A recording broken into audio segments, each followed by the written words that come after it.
Nzize kulaba ku musumba Pastor Bugingo kubanga nali nakoma okumulaba ku 31st nga ngenze okusaba mawulire ne gangwako nga siriiwo ebizibu byafunye kutta omukwano gwe pulida muyitana muganda we kitegeeza enkolagana ebadde nnene nnyo wakati waabwe naye okumulabako kubanga alina n'ebiwundu mu mugongo mbirabye. Ebiwundu obirabyeko? Ya, birabye.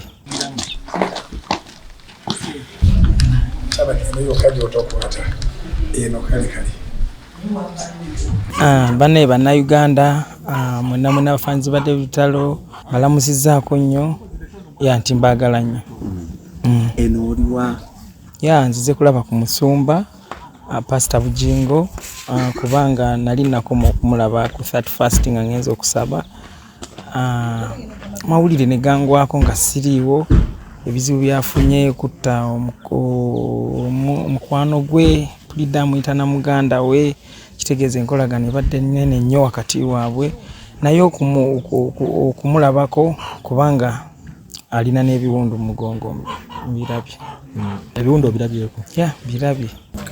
Ate abadde batugamba ku social media nti kabadde ebiriwo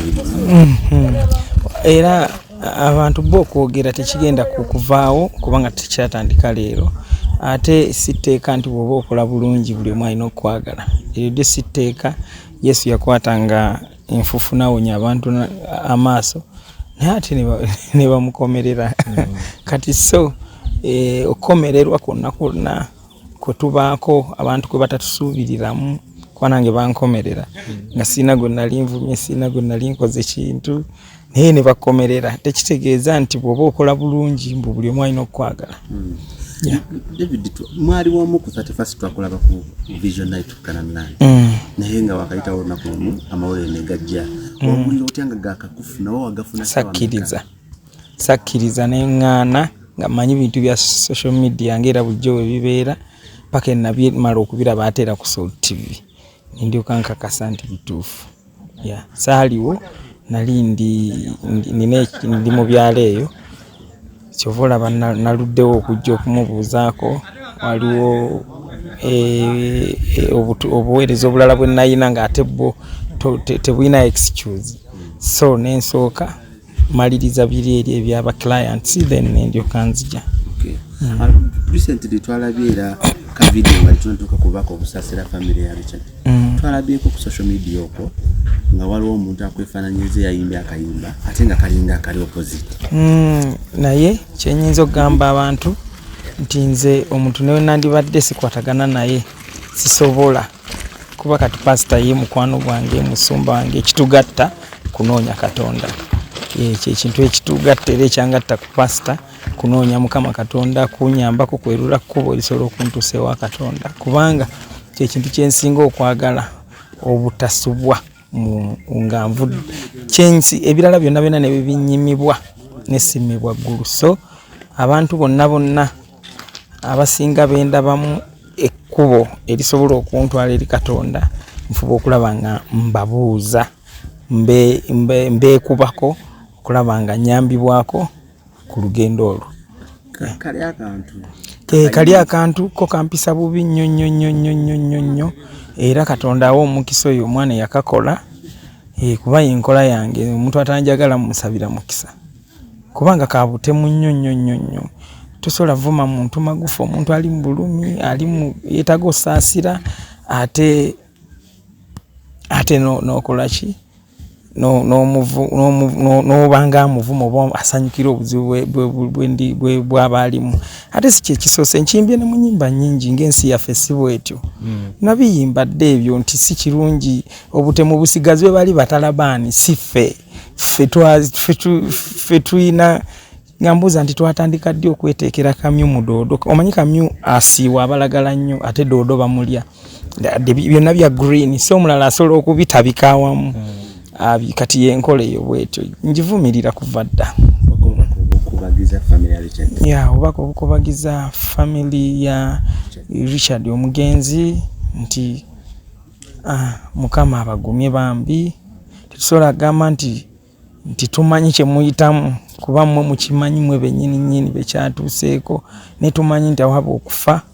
wabalawo obulumi omuntu omulala bw'atasobola kutegeera okuliko oyo yennyini afiiriddwa naye mukama abagumye mukama yatonda Richard yasinga omwagala okusinga ffe ffenna abali ku nsi alina ensonga lwaki yamututte mu kiseera ekyo. Then of course bino wabituukiddewo mu January ng'olinayo concert yo ya babongote ate nga Pastor Rose Bugingo y'omu ku bantu abasinga okukaŋŋambe abayagala nnyo oluyimba yes yalwagala nnyo ku church buli lunaku kituufu nnyo kati tusuubire okumuyita bwana abafunye mu simanyi obaana bano okusinziira ku kiwundu kye ndabye simanyi obaana abaasa alina obusobozi obwo naye nga bba abalabe baffe beetaaga ssaala ddala babongote bayite mu ya nga 27 ku Serena tusabire balabe baffe bali bakute nabo babongote kati nga singa babadde balina gye balina bye balya kwolwo tebandisobodde kujja ate kukola bye baakola so Katonda abawe emmere babongote bali bakute babeere n'ebintu bye bayayaanira kubanga bino tugenda bireka ku nseera still enteekateeka ziri gulugulu olunaku lwa 27 buli kimu kiri set ne bw'ŋŋamba kati genda oyimbe ngenda n'ennyimba. Walokoka bya ddala? Yes, of course nalokoka bya ddala ate saalokoka myaka 2 oba 5 emabega oba 10 nalokoka dda kyova olaba embeera yange bwetyo bweri kuva natandika so nga bwebeera ngeri fake singa yakyuka dda in fact yongererako n'abatulaba nti okulaba mu kkanisa nga 3 teyali nsobi bakumanyi buli 31st sikola mulimu gwonna mbeera mu kusaba ate nze church ya Mukama njitwala nti church ya Katonda sijiwa pastor sijiwa muntu yenna so olunaku werunkwatidde wentunudde face wetunudde wenti munansonyiwa nyingira buyingizi nengera nensaba kasitampuliriza nga byosaba bulijjo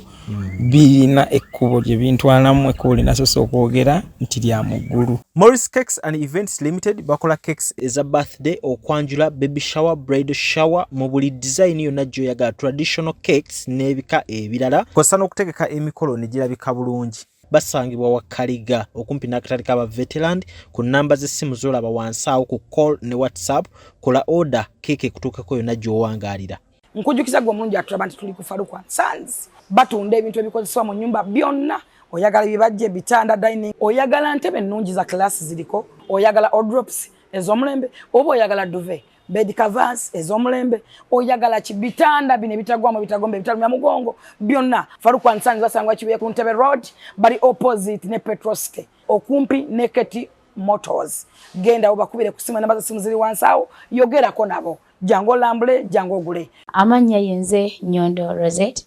era nga mbanjulira ekizigo kino ekya Nyondo Glim ekizigo kino kikuyambako okubanga ate okuyalinga face yo embalabe wena black spots oba binnamakula kikuyambako ate okubanga okiryalinga skin yo nebirangira bikabulungi nnyo tekyerusa wabula kikoleka kunomo skin yo gwe na yali kyetaaze osobola okuyita ku namba y'essimu 0524680778 waneno mu UAE ate gwe ali e Uganda tulina branch erinnya nama osobola okuyita ku namba y'essimu 0775150811. Tumaniza mu International Conference ku Healthcare and Social Worker egenda okubeera u June nga 21 paka 22 mu Ontario Science Centre 770 John Mills Road North York on M3C IT3 ng'omulomo guli nti Health in a Social Perspective oba ogenda kubeera international delegate ojja kusasula Canadian dollars 4 ate local delegate Canadian dollars 3 mate eno conference tesosola tujja kwaniriza bamaama bataata bakadama babankazi aba human resource ba artists buli muntu akola mu bantu betuyise ba social workers nga mu healthcare ba doctors ba nurses ba caregivers ba RPN ba counselors ba ARN ba PSWs na bonna abantu abakola mu bantu ba social workers okumanya ebisingawo kuba plus mukaga nnya 7702292 oba plus emunya 377288982. Platinum Wellness Spa offers therapeutic massage services, complimentary complimentary with sauna and steam bath for your full body cleansing. You can now get a Swedish massage, hot stones, sport massage, aromatherapy, salt ability hot stone therapy, Moroccan bath hammam, jacuzzi, and many more therapeutic massage varieties. We are located along Lukuli Road near Teletubbies Primary School, off Rumala Access, Kongebuziga. Call us on 0708-842-821. Amanya nze Nsuuga Mustafa, nkola ne Alihira Holdings Uganda Limited. Tuli bakozi ba biodigester wamu n'okuzimba okwenjawulo. So olwaleero tuli waneeno nga tuli mukola biodigester. Ekyenjawulo ekiriwo nti yo eri mu basement wakati okusinziira nga bulijjo abantu mu kiraba ti eno parking lot. So eri wansi eri parking lot eri mu basement. Leero tukoze size y'abantu 5 ng'era erina capacity okusavinga ekizimbe kino kyonna nga wekinaabeera. Waneeno ng'era emigaso gya bulijjo gya biodigester tebagenda kunuunamu. Atwetaaze ku namba z'essimu 07017669992 ne MTN 0789224230. Enamba ezo zonna kweziri ku WhatsApp. Twabategeeza nti tujja kwogeranga ku ekyo ekiriwo, that is mu bigambo ne mu bifaananyi oba ekirabiddwako, then ebisingawo ebyetaagisa analysis, ebyetaagisa eddoboozi ery'enjawulo ffe twabirekera poliisi. Client wo wanazimbira maama we azimbira maama we ng'ekirabo. Agenda oyingira mu 224 ng'alina wasobola okujja akasente. Tuli wano mukono na suuti omulungi atwaba okwetoola ensi yonna era nga tuli ku ddimu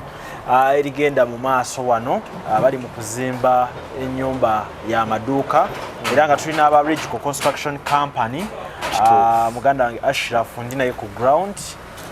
ne munywanyi wange Alex abamu ku ba technical tactical bwebongo obuli emabega w'abasajja n'omukyala ndabyewo omwo abali mu kubeera nga ate bakola guno na guli okulaba nti ennyumba eno eggwa mu budde ate era etuuka ku kifaananyi ekyo kye bateeseteese okulaba nti efaanana okusinziira ku kitundu weeri ne nannyini yo nammwe abakugwa ekifaananyi kye mwamuwadde okulaba nti efaanana. Kale nze lujja era ndina abakugu okuva mu Regional Construction Company nga mbategeezeza abagenda okuba nga batubuulira Alex omulimu guno nga ye muguteeseteese ebbanga lye gugenda okuba nga gumala n'ekifaananyi nga bwe kigenda okuba nga kifaana kubeera muli bakugu mu kkuba plan tukubira ddala z'amayumba. Okay, oli bulungi Alex? Yes, oli bulungi. Amina. Ashraf, nawe nsaba osooka obuze ku bannayuganda abatulaba essaawa eno. Abannayuganda abatulaba essaawa eno nsooka okubalamusa nate mu kiramuso ekisinga obulungi nti assalaamu alaikum wa rahmatullahi wa barakatuh. Wa alaikum salaam wa rahmatullahi wa barakatuh. Amanya Engineer Ashraf Mukiibi, nga nze Technical Director mu company eno ya Regional Construction Company, ate era nga nze architect we company eno era guno omulimu nga bwe mugulaba wano eno nasooka gufumba ne nkuba pulaani yaago okuba nga gusobola okukola gutya nga gutuuka wano we tuli wamu ne Engineer Alex ono nga bwe mumulaba wano eno. Yesebo. Kale sooka otuyiseemukko wano we tuli mpola mpola jangu tudde wano. Wano we tuli bayitawo mukono nasuuti. Mukono nasuuti kuli nekkubo erive mukono nga ligenda e Karaji. Okuveera ddala mukono lwozawalo kilomita nga 2 okutuuka wano we tuli kwero ekkubo lwennyini nyini Karaji mukono. So wano tuli nasuuti ku katale. Yesebo wano wayitawo mukono nasuuti. Okay. Kale sooka otuyiseemukko wano mukola ki? Muli mu kuzimba nnyumba kika kindabanga amaduuka naye ate sitayiro si ya bulijjo. Kakati Faba Regional Construction Company nga we mbagambye tukoleredde emirimu mingi okutandikira mu kuba pulaani n'okuzimba ebizimbe byonna n'okuba painting kwegamba emirimu gyonna nga giri mu construction. Kati wano we tuli mu kuzimba nnyumba gye tuliko ya commercial ya business ya amaduuka era nga mugenda ogalaba amaduuka ago gali amaduuka 6 ate gagayawukanamu mu size mulimu amanene mujja wojja olaba obutono n'amalala kati wano nga bwe mulaba wano lwali lujja like compound y'omukyala ali eyo emmanju mu maka agendoza osimanyi oba mugalabyeko amaka gali emmanju kati agamaka yali atuyise nga ffe abaleko construction tudabirize eyo ennyumba lwaki yali ayagala ogidabiriza mukyala ali eyo mu America era mukama ffe tumwebaza otuwa omulimu guno ali eyo mu America yali ayagala kudabiriza nyumba ya maama we eri emmanju so n'atuyita ffe nga abalego construction company tumubaliremu tulabe nekyayinza okukola ki okuddaabiriza naye tugenda otuuka wano tulaba mukono nasuuti kibuga kikuze alina olujja lunene ate nno omwekyo ng'enwalukyo yali ayagala kuddaabiriza yali ayagala kufula guno omwaka gugenda okuggwa ku kibenga kiraba eryani eri maama we ayemmanju kibenga kiraba ennyumba edde bupya agenda oyongeramu 224 ng'ekyumba kiriki so kati kilayant wo wanazimbira maama we azimbira maama we ng'eringa ekirabo agenda oyingiramu 224 ng'alina wasobola okujja akasente ng'era bumanyi abakadde batukekera nga abantu bakyasobola kukola naye aba beetaagayo ekintu kisobola okubayamba nga we bali eyo emmanju waabwe so we yatuyita nga bwe mugandi yatuyita kuddaabiriza nnyumba eri naye tumugamba naye nga ferrego construction we tutuuka mu kifo tusooka kulaba kiki ekikola ki twagala ssente naye twagala sente ozituwe naye nga tulabe wano wogamba luno lwe lujja lwogamba luno olujja lwenkugamba twagala ssente naye twagala tugenda ozigira nga naawe azituwadde ozikozesa ng'ekyogenda okulaba okufunamu kikola kitya kikusanyusa so eno yennyumba gye baali batuleese okuddaabiriza omukyala gye yali ayagala okuddaabiriza maama we ne tumugamba ate nga yali atugamba nti sente wezikola ki weeziri ne tumuguza ekirowoozo nga twadivaizinga okusinza tulaba nti waliwo sente wezigenda nga ate zisobola okukola ki okudda wano ku nnyumba zandi zigendawo naye nga kiyinza okuba tezigenda kukomawo naye ate ne tumuguza ekirowoozo nti asobola zimbagana amaduuka ate n'asanyusa maama we ate ng'agenda kukola ki addemu akole ki afunemu so n'ogwokuddaabiriza nago ogenda gukola naye twamugamba asooka akole ki asooka amaze kino ekyamaduuka afunemu nnyo ate nga amaduuka gasobola okujjamu ssente ate zigenda okukola ki okuddaabiriza eri ennyumba yesebo mu kutwaliza wamu bwe tutyo bwe twatandika gana amaduuka nga bw'ogalaba wano eno mu maaso so wano mwasanga lujja lwonna lwa nnyumba eri yes wano twasanga lujja wonna nga wano waliwo omuddo peva zino nga weezaa naawe awamu waliwo pavers so twamuguza ntumuguza ne plan ate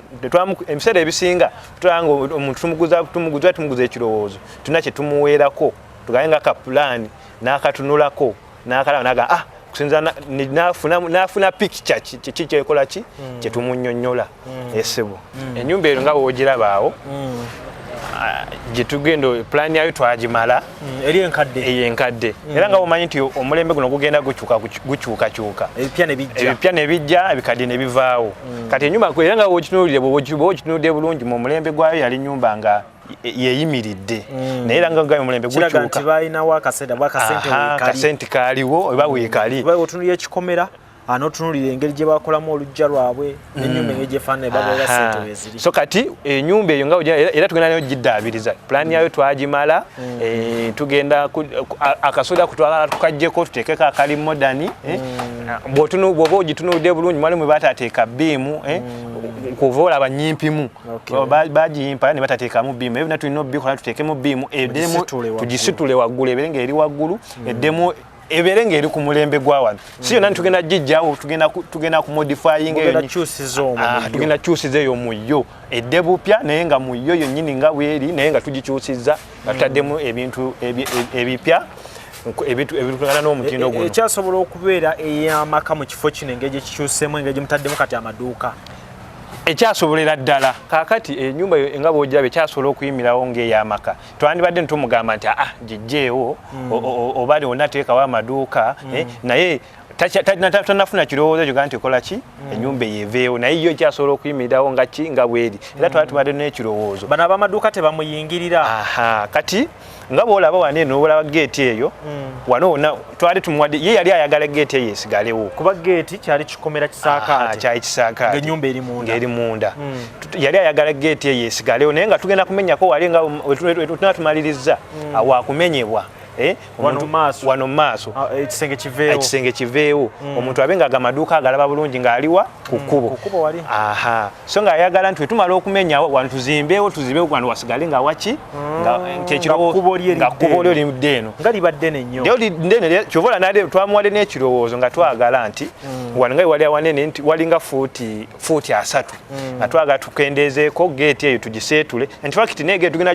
twamuwadde ekyo tugiseetule lwa nsonga bw'oba oli wabweru eba eziyiza n'amaduuka gaffe so ne tumuwa ekirowoozo nti tugize emabega ate tumwongerewo n'amaduuka amalala asobole okuba nga asobola okuaccessinga emmaaso ate yeyongeddeko amaduuka kati olwedde gano agaliwo akazimba 6 kati wano muwongerawo ameeka wano tugenda kwongera amaduuka 2 tu ate gagendawo gatya busigalewo ekkubo kaakati nga gane ekkubo gazi nekkubo liri fuuti nga 3 wano wetusigadde wano poloti namba so okujjako fuuti nga 2 neteekawo amaduuka oba fuuti nga 18 17 newasigalawo fuuti 13 then fuuti 13 geeti eba etambula bulungi okweggula n'okwegala byonna then wano wagenda amaduuka so mwagala mulijjo wano liri mulyongereyo eri anti kati awo wonna twagala ttaka lisigale nga alifunyeemu oli mukyebayita otetenkanya byonna bibiri abisigaze afunemu wano amaduuka ate nga mangi gamuleetera ssente ate ne wano asigaze ng'alinawo ekkubo nti erimutwala ku makage agagenda okuddaabirizibwa okutikibwa ku mutindo nesebo so bizinesi nesigala etambula nga neri amaka tegayimu kutaataaganyizibwa bakola mirimu gyabwe kati eno geeti gyetugenda okusetula etula eno y'abaana abakola ki abamaka bokka ebeera esigadde amata geeyawudde ku maduuka era eri woba musanga eno aba alina okujjako nga waasula eno naye nga amabizinesi tasigala zitambula zokka naye nemmanju bizinesi zayo nze ez'amaka nga nazo zigenda mu maaso esebo awo wetuli kakati njagala ojje ombuulire lwaki mu pulaani zonna walonze eno kuba ndaba fashion yanjawulo kakati otunula mu maaso ndaba obukoona obujjawo esebo wano wagenderedde kirwaki eno pulaani gye watadde wano kakati bwe muba mutunudde bulungi ne mwetooloola ne mulaba environment eno bwe tuli enzimba nkadde era wonna tufulumyemu awo wabweru abantu ngeri gye bazimbamu enkola ki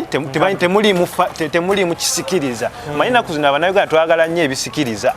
nga kiriwe oli waba kitunuddeko kimusikiriza okujja okola ki okupangisaawo wano eno okukolerawo bizinesi ez'enjawulo abantu twagala nnyo ebintu ebinyuma so kati nakyo twamuteerawo aki ezo obwo bwogenda olaba okujjayo okuba era mu kizimbe kino bw'onaaba kiwedde mu environment wange kyekijja okuba nga tewaliiwo mu area wetuli tewaliiwo kiri mu fashion bweti n'omulembe ekiri ku mulembe guno bonna bazimba gali ge basereka emabega kati bwe basazeewo mu kikyuseemu kati nga kyali kirabo ekirabo kiba kirina okuba nga kirabo kyali kirabo akyagala okuwa maama we so amaama amaduuka gano gonna zaagalaba gafaanagana kyekimu netufaanagana tuleste fashion etaliiwo naye nga waabatonda nagamba kino kirabo kyange kyo kirabo abasigadde ndoza banatunuulira ku kino okuba nga batereeza bazimba enzimba gye banaaba bazimbye yesebo so obadde okyatuyisaamu ti kati nga bwe nkugambye nti gana amaduuka gali 6 gana amaduuka gali 6 twalowoozaamu waliwo abazimba amaduuka nga gali straight negaba nga tegalimu kinyuma design yonna kyovola otunya gana amaduuka gayingiramu gakolamu ka U shape okava wali negaba nga gayingiramu kati kano kaki ako ka design kalinga ka design kujjayo wakati nga mubona mujja kukira mu gye bujja nga tukoze finishing tugenda katuuma erinnya kagenda kubanga kakwaniridde erinnya ly'ekizimbe tujja kuba tukituuziza wali waggulu kibenga kirabika bulungi kalinga katawa akajja okulaga erinnya eryo nga bwe ngambye twagala tuleeta ekintu ekiri ku mulembe ekitali wano mu Nasuuti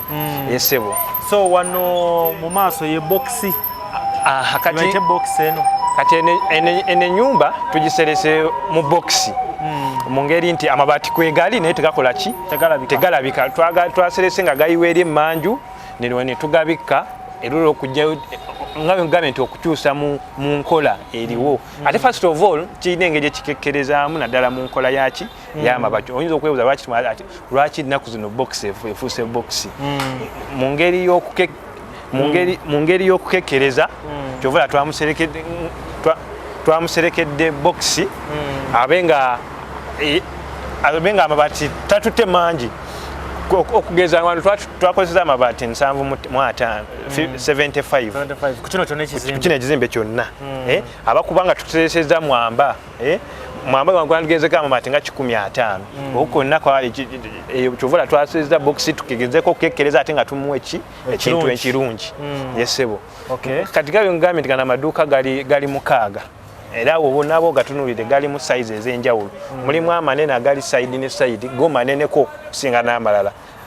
kati ngeri ajateeka mu supermarket muno bayinzo bajateekamu oba hardware ekintu oba pharmacy kati gana amalala amatonotono botiki saloon ngezo eziri ku mulembe kubanga space erebe mala saloon eri ku mulembe bana abatunda ebyamazzi balina buli obuduuka obulala buki obutonotono yesebo sabo tuyimiridde so wagenda faana wati wano nga wawedde okusinzira nga pulaani nga wogenda okugiraba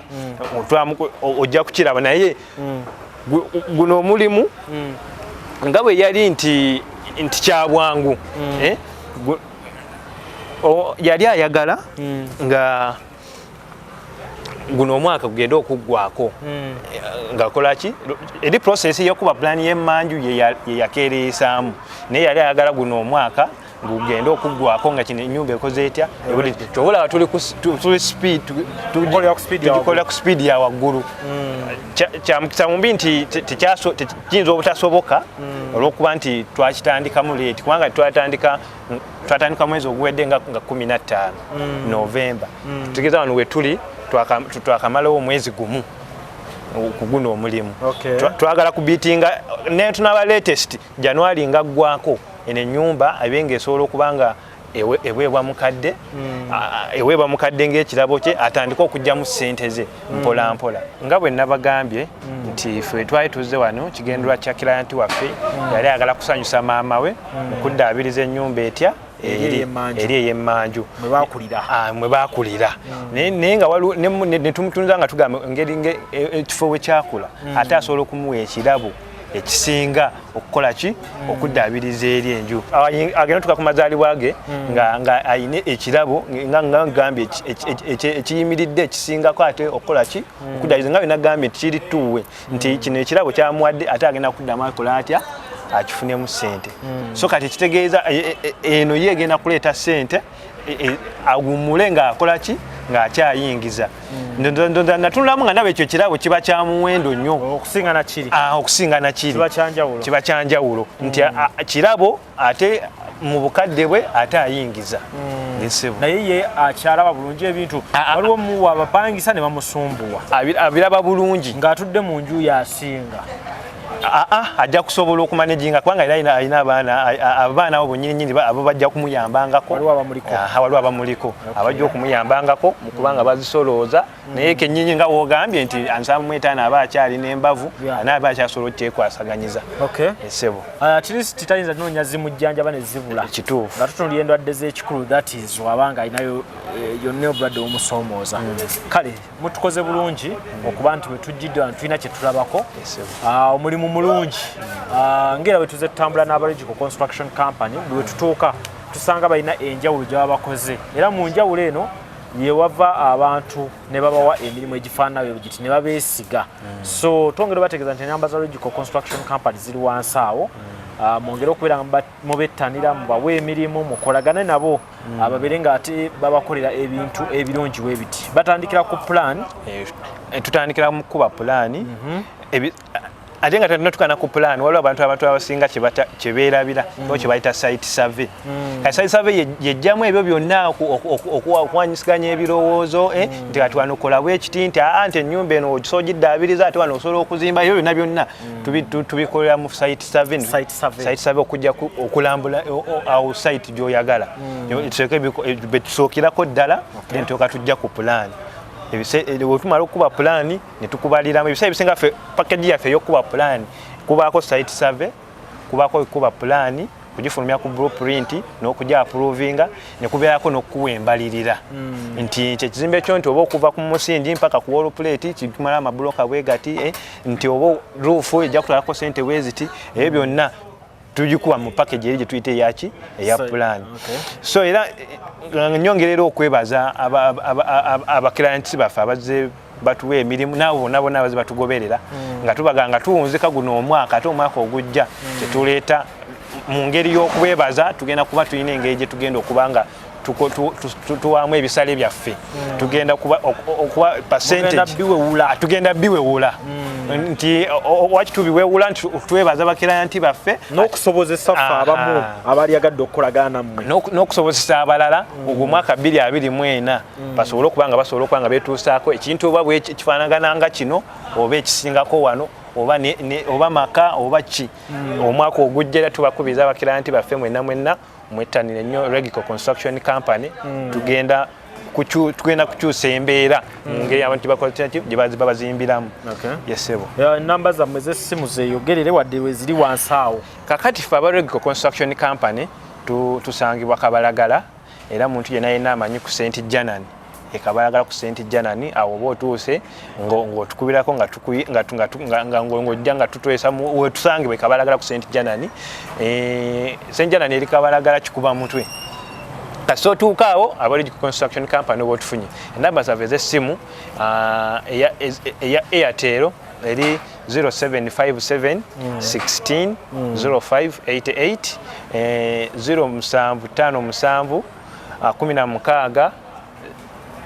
0588 eya MTN eri 0780 23 2749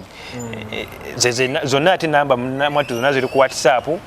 zonna osobola ku WhatsApp ate zonna ozikubako nobeera ng'ofuna nobeera ng'otufuna construction company kale tumalize ng'obabuulira services endala ze basobola okuba nga bafuna n'abaregico oyinza okuba nga alaba muzimbi ennyumba naye ng'aliwo ebirala byonna bimukola ekyokulala beno muzimba ennyumba ya wansi ya kalina oyinza okuba nga ayagala amaduuka ga kalina oba amaka ga kalina aba Logical Construction Company tuzimbira ddala ennyumba zonna ya kalina si ya kalina ndowooza simanyi abazze batugoberera balabako era kalina gye twali tuzimba awo ekira nti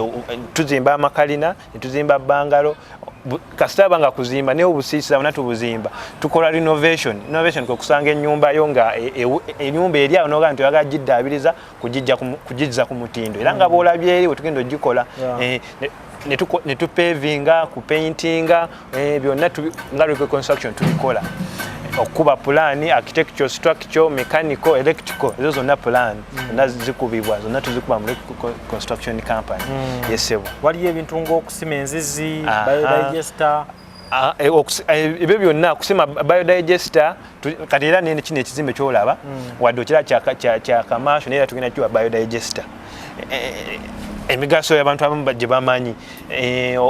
okusima enzizi abantu balire mu kyanga tebasobola kufuna amazzi nga ogabatuusaako kizibu nabo bonna nago tugakola tusima enzizi netukola biodigesters ezo byonna Logical Construction Company tubikola sebo sembayo nga babulira amanyago nga maliriza bakiriyanti baffe bonna namwe abatugoberera mbakubiriza okujja okutwegattako okubakolera emirimu gyammwe amannya nga bwe nabagambye nze Mukyashirafu Mukiibi technical director mweno company ate nga era ne bya plan nze abikwasaganya mu company Essebo tuyanzanyira nawe tukwebaza okubanga ebbanga lyonna ojangu otulondola yonna gye tuba tuli. Essebo kale aze lujja ku ground ekitweta ku program weziti twali twagala kwogera bwogezi tuba twagala okubeera nga ate tutuukira ddala ku ground tulabe abantu abakola ebintu bino nga tubabuuliza ddala ebibuuzo ku ground wennyini ate nabeera nga babituddiramu ku ground wennyini. So Bambi bye tuleseeyo lujja kuba olwo ate tukwatagane ewalala tubeere nga tubibabuuliza naye ng'ekikulu kya byonna kwe kubeera nga mwesiga abantu nga Ashraf, Engineer Ashraf mumukubire ku namba z'essimu ezo ebyokuzimba byonna bigenda kufuuka lufumo. Akumata kumira mpeera atujja kuddamu tusinkane mu programu endala.